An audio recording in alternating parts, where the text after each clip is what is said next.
Hello, everyone, and welcome to Banyan's Future of Staffing Models, Transforming Improvement into Innovation webinar. My name is Broderick Lothringer, Marketing Associate at Banyan, and we're proud to present Beth Cloyd, our VP of Clinical Services, CNO, and speaker at today's webinar. As we have many people from around the country attending, we want to thank you for taking time out of your day to join us, as we're excited to have you for today's event. Before we begin, we just have a few housekeeping items to attend to first. First, if you haven't heard me to this point, we hope you can see the box to unmute your speakers so you can hear the audio. And if you have any questions, be sure to submit them through the question box for discussion, which we'll address during our Q&A session at the end. And feel free to click the hand icon during that section if you have any remaining questions as well. Regarding the agenda, for today's webinar, we'd like to take a few minutes to introduce our speaker, Beth Cloyd, and her background in healthcare, then discuss why there's a need to change the current staffing model, how to change the current staffing model, and benefits of making this change. Finally, we'll end with a question and answer session to answer any last points or questions you may have. And finally, I'd like to introduce Beth Cloyd, Banyan's VP of Clinical Services and CNO. Beth is board certified in advanced nursing administration and brings 35 plus years of leadership experience focused on operational process improvements, organizational turnaround, and improvement in quality care and patient satisfaction in large health systems. So without further ado, Beth, take it away.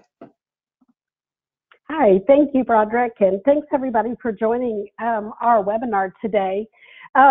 This is probably a question that doesn't even require asking because everybody has a sense as we try and staff inpatient hospital settings that a change is really needed. But why are we looking and why are we talking about changes in our staffing models? Budget pressures. Many of you have regular conversations with your CFOs, I'm sure, looking at what percentile you're benchmarked, and they just want to squeeze you a little bit more to get to the 40th percentile. The other is RN availability. We are facing another nursing shortage, and in some parts of the country, the shortage of registered nurses is going to be pretty impactful as we look at how patients are changing the locations of care. Our experiencing complexity gap. Obviously, our patients continue to get sicker and increase the complexity of their care needs. And unfortunately, our RN experience gap, which we'll talk about a little bit later, continues to not increase in the way that the complexity of patients do.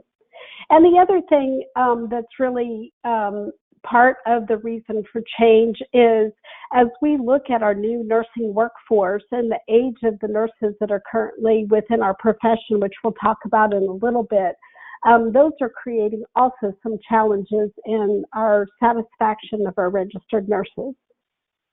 When we look at our budget pressures, if you look at this slide, you can see that our expense growth as we move between 2015 and 2016, you can see our cost growth has exceeded our revenue growth. This is a survey of nonprofit hospitals through 2016. So you can see that the pressure for cost containment and cost reduction is going to be of increasing significance for us in the inpatient nursing space. When we look at our continuum, there's a lot of competition for our nursing workforce.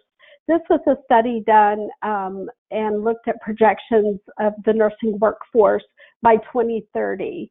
So 7 of our states are projecting a significant nursing shortage. The projected growth in the need for registered nurses is going to go up by 28%. The projected supply is estimated to go up by 39%, but unfortunately, those are in a small number of states, and with the increasing sites of practice, this is going to become problematic. When we look at RN availability, the RNs, we are producing more RNs, but some of the limitations that are going to plague us is the location that nurses are choosing to practice.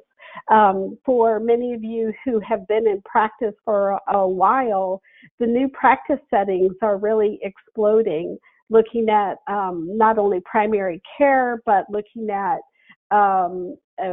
practice within insurance companies and other things that give nursing a lot of flexibility in the type of work and the settings that they're working in.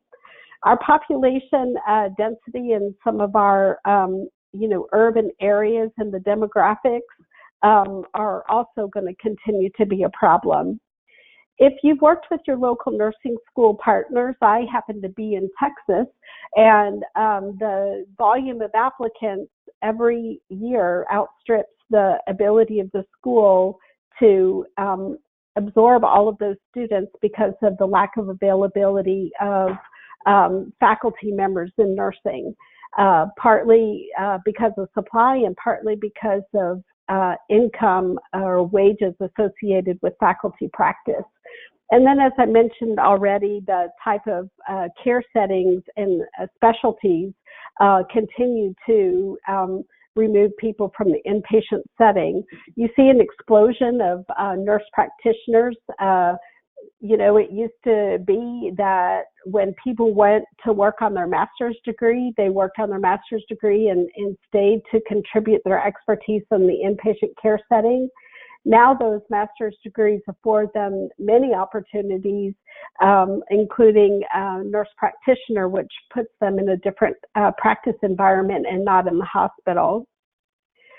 So when we look at the challenges related to nursing satisfaction, I'm sure you guys, I see many of you in leadership positions and frontline management all the way up to CNO. So I think as we listen to our nurses, they talk about not having enough time in their day to do their work or to practice in the way that they want to be able to practice. There also is some level of resistance to change. So the environment is rapidly changing around our nurses in the hospital and us as leaders.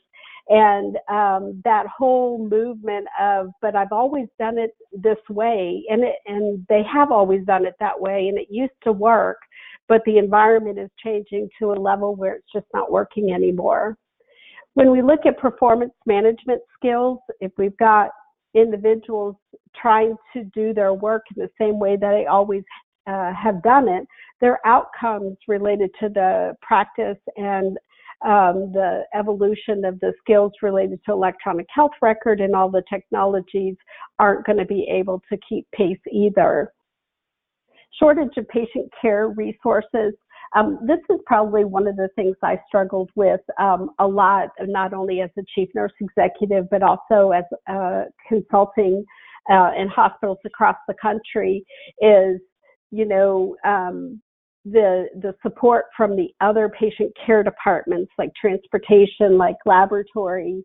While I might have the same number of nurses, all of a sudden I'm now doing blood collection, I'm now doing transportation to certain things. So in fact, we've really continued to stretch our bedside caregivers in a way from adding additional duties to them. And we have to realize that while some hospitals may be in a little bit of a bubble and feeling, do I really need to change now? The answer is we absolutely do have to change now, and we're going to talk a little bit about the why. So we talked about care complexity rising and the experience of our workforce decreasing, and we're going to see a 45% increase in RNs between the age of 23 and 35. And so you can see in 2017, you see a clear bimodal distribution of the experience level of nurses, where you have that peak between 25 and 34, and then you have a peak again at 45 to 54. So you can see a really clear evolving issue with the nurses that would be in the novice category to the experienced category, and this bimodal shift at a time where the novice nurses are going to be in a higher proportion than experienced nurses at a time when the complexity of care for our patients is rising at such a rapid rate. And when we look at the care complexity, one of the things that demonstrates that is for hospitals, when we looked at non-ICU patients, the CMI, or what's referred to as a case mix index. The case mix index is a marker for the acuity of patients in your hospital. And so we've seen between 2012 and 2017 a 0.11 increase in the case mix index for med-surg type patients. If you know about the case mix index starts at 1. And so a 10%, 11% increase in your case mix index is pretty significant. At the same time, we've seen length of stay start to get pressured in a downward motion. And as you know, the first couple of days of the hospital stay are our most expensive days in the hospital, but they're also the busiest days for patient care within the healthcare setting. So we're seeing the acuity level of the patients go up, the amount of time that we have to care for them in the hospital go down. And then in addition, we've seen a new entree into our patients' complexity, and that's an increasing number of patients with mental health conditions that come into our hospital setting, both through our emergency room and often through our emergency room into the inpatient medical setting for a primary medical condition and a secondary mental health condition, all of which has increased the intensity of care on our nursing units. This is just another graphical representation, and to make this statement that within the next 10 to 15 years, 1 million nurses that we currently have in practice will reach their retirement age. And you can see nearly 30% of RNs being between the age of 50 and 69. So you can see how that retirement bubble is going to impact us in the workforce. I happen to be from the state of Texas, and in Texas, as not too uncommon from other states, the average age of a nurse in Texas is 54. So are these issues, and I'm going to say they are, because you signed up for this webinar, problems in your hospital. And I tell you, as a chief nurse executive and in consulting, I've struggled with, often we go in and we look at how we've always staffed our units. And now we've done some different things, right, in staffing. But what is really the answer? And the answer is we really have to look at different ways of doing work. And so what are some of the things that we tried? I just put a few things out here. And I'm sure that you guys have many more, and feel free to type in the comment box other things that you might have tried. So we've had acuity-based systems. We've had, the dyad of an RN and a CNA. We've talked about pre-shift huddles, bedside rounding, team nursing, using our patient care assistants or CNAs at a higher level so that they can draw blood and do other things. We've tried to improve the satisfaction of our staff and of our patients by leadership rounding, increase our safety and security of our patients by doing hourly rounding. And all of these things that we've tried over the years all had some level of impact and some level of work in our hospitals. But what are the other innovative solutions for us to work through or to evaluate? So this is by no means all of the innovative solutions, and I would really love to hear some of the things that you all may have tried. But we are looking at non-traditional roles in the inpatient setting, which we're specifically talking about. How can we use members of the care team, family members? A lot of organizations have introduced emergency medical techs or paramedics as part of the inpatient portfolio. The other thing that we've seen quite a lot is organizations reinfusing LPNs or LVNs, depending on your state, back into the inpatient setting. For those of you that have been a nurse as long as I have, you know that LVNs were a very important part of our team a number of years ago. And through some concerns about scope of practice, they were moved primarily to the outpatient setting and the post-acute setting. Experienced staffing models where RNs schedules are driven to assure a level of seniority and experience across the shifts. A dedicated clinical support. We've had admission nurses, we've had discharge nurses, we've had other people in ancillary roles dedicated to education and in a number of different things. RN practice differentiation, those roles where we have nurses with different expertise in different units as we've segmented some of our unit orientation.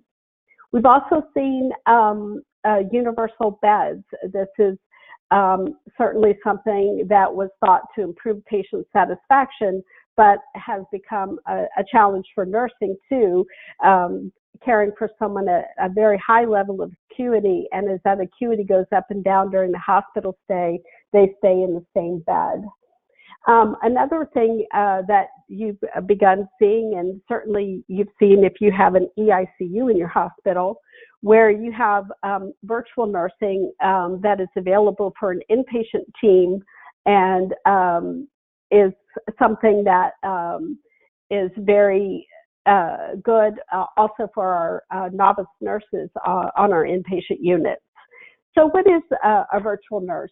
A virtual nurse really is a member of an inpatient care delivery team. And the virtual nurse is a collaborative and integrated partner with the bedside care nurse and the bedside care team. One of the things, as we look at the role of the virtual nurse, one of the things that's really important is to have very clear role delineation. But the virtual nurse can accomplish a lot of things, and that virtual presence is between with a video camera and two-way communication devices. So they can assist with admissions and discharges, particularly the subjective components of assessment. They can increase the monitoring of high-risk patients, those patients that you might be concerned about as a bedside nurse, and so it allows the virtual nurse to do a lot of quick checks throughout the shift and throughout the hour. It offers quality surveillance in real time and has been an exceptional tool in the support of new nurses as a mentor and a coach. The bedside nurse, their role is also very clearly delineated with the physical assessment for patient admission, the direct care, hands-on care, managing the discharge process, and giving instructions and reinforcing them for those where the education has been done by the virtual nurse. And you can see those things together, the documentation in the medical record, education, monitoring rounds, and all of those types of activities where we come together in our practice. The goal of having the virtual nurse, certainly one of them, is to allow the bedside nurse to have more frequent touch points with the patients. So if we're able to have the virtual nurse do all these components of education and admissions and discharge education, which is often very time consuming, this allows the bedside nurse an increased amount of time per patient touch point. And when we're looking at the benefits of that, you can see, actually, I think I missed a slide. Nope. So you can see what we've demonstrated is increased nursing satisfaction. We've seen lower readmissions, lower costs, and an increased ability to focus on patient needs by the team. The readmission rate in some of our partner hospitals where we have had our product, we've seen a decrease in readmission rate by 37%. The length of stay has gone down. Falls has also gone down by a pretty substantial level, and an improvement in the response of call lights, which, as you know, leads to significant patient satisfaction. When at the end of the day, what are the things that are really important to us as hospital caregivers related to the patient satisfaction? Obviously, our patients rating us a 10. Unfortunately, this is one where 9 just isn't quite good enough, is it? So the overall rating has increased by 46%. The HCAP metric of communication with nurses has improved, as has communication with doctors and responsiveness for the staff. These are all important measures related to HCAP, but it also speaks to the satisfaction level of the nursing staff. We all know that if our nursing staff is not engaged in the care delivery process, these metrics are not going to move. And so it also speaks to the enthusiasm and support of the nurses having some significant feel of safety and security with the virtual nurse. So just in summary, before we go to interaction, we all know that change is upon us. Change is happening. We can't do things the same way that we've always done them. And unless we look at very innovative, and Carol Boston Fleshauer talks about disruptive innovation, but unless we do something different than the way we've always done it, we're going to have significant issues in our inpatient practice settings with having the availability of staff with the experience level of our staff to be able to meet our patient needs. So I'd like to open the floor to questions. So I'm going to pull my panel back up, and does anybody have any questions or comments? I'm interested in the things that you all have tried in your healthcare settings. Yeah, and again, if you have any questions, be sure to put them in that question box below. And it looks like we have one from Carol, and the question says, with the virtual nurse, can we create roles that are equally valuable but different? That's a great question, Carol. What we have found in our hospitals, you kind of look at what's that sweet spot. And one of the worries that I had as a chief nurse executive, and maybe you share that worry, is nurses that really want to continue to work, but the 12-hour shifts, 3 12-hour shifts, is just really something that they physically have difficulty doing in days back to back.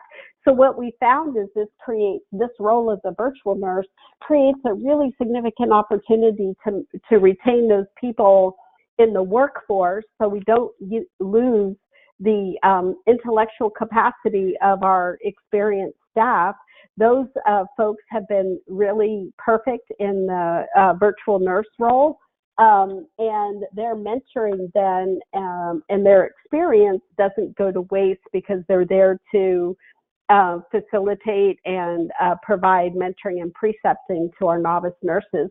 So I think that role, I've seen our hospitals do things a little bit different. I have one of our hospitals leaves one virtual nursing position vacant, as it were, so people that may have on-the-job injuries or may have a slow return to work, this is a perfect setting for them to be able to come back to work while they're on light duty and contribute to our patient care environment.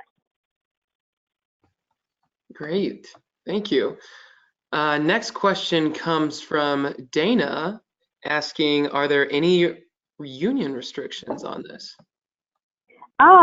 Great question, Dana. And I'm assuming you're in a state that there's probably two things that we should talk about. One is a union and one is mandated ratios.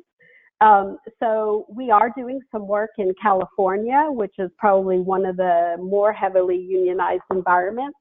And but they also have mandated ratios. So at the present time, in California and actually any of the states in the country that have mandated ratios, a virtual provider is not considered in the standard staffing ratios. So they would be considered a supplement. If you're required to be 1 to 4 or 1 to 5, you're required to have that with a physical presence. So we do have hospitals in those environments, but it can't be a person that's a member of your staffing ratio. And then related to the conversation of the union, depending on where the virtual nurses are hired, whether they're hired in your state or hired in Nebraska, where our headquarters is, we have extensive dialogue with the unions about this additional support to the staff.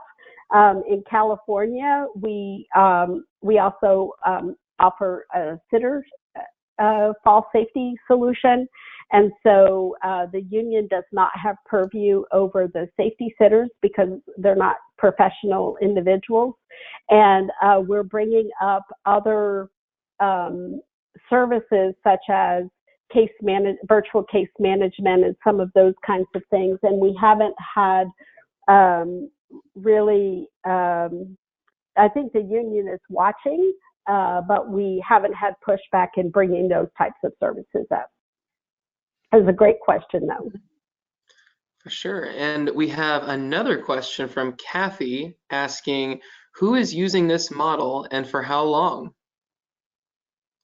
Kathy, that's a great question. We have clients in California, Nebraska, Florida, soon in my great state of Texas, in Oklahoma, and Broderick, there's one more. Yeah, did you say Florida? Yeah, I did say Florida, so my mind is blank on the other one. Our longest client is 3 years, and the client that we've had the longest actually uses a model where they have LPNs as part of their triad team with a nurse, an LPN, and a tech, and then the virtual nurse provides that support for, also provides the support for the LVN. Great. And then our next question comes from Lawrence saying, is there a, and in quotation marks, right time to do this? You know, one of my big frustrations, Lawrence, as a chief nurse executive around budget time, and you know, you guys will probably laugh to yourselves, but it's like, yeah, I know how much labor you've taken out of nursing, Beth, and I know, you know, you're as thin as you can possibly get, but I need you to move to the whatever percentile that I couldn't imagine going lower to than from the previous year. So I think, you know, depending on your state, I think the pressures are may vary a little bit, but the pressures are real, and starting to have conversations with staff and administration and leadership, and really talking about, you know, what's the next step and doing something different. So I think the time for engagement is now. I think if you are already one of those hospitals that has a high vacancy rate, and um,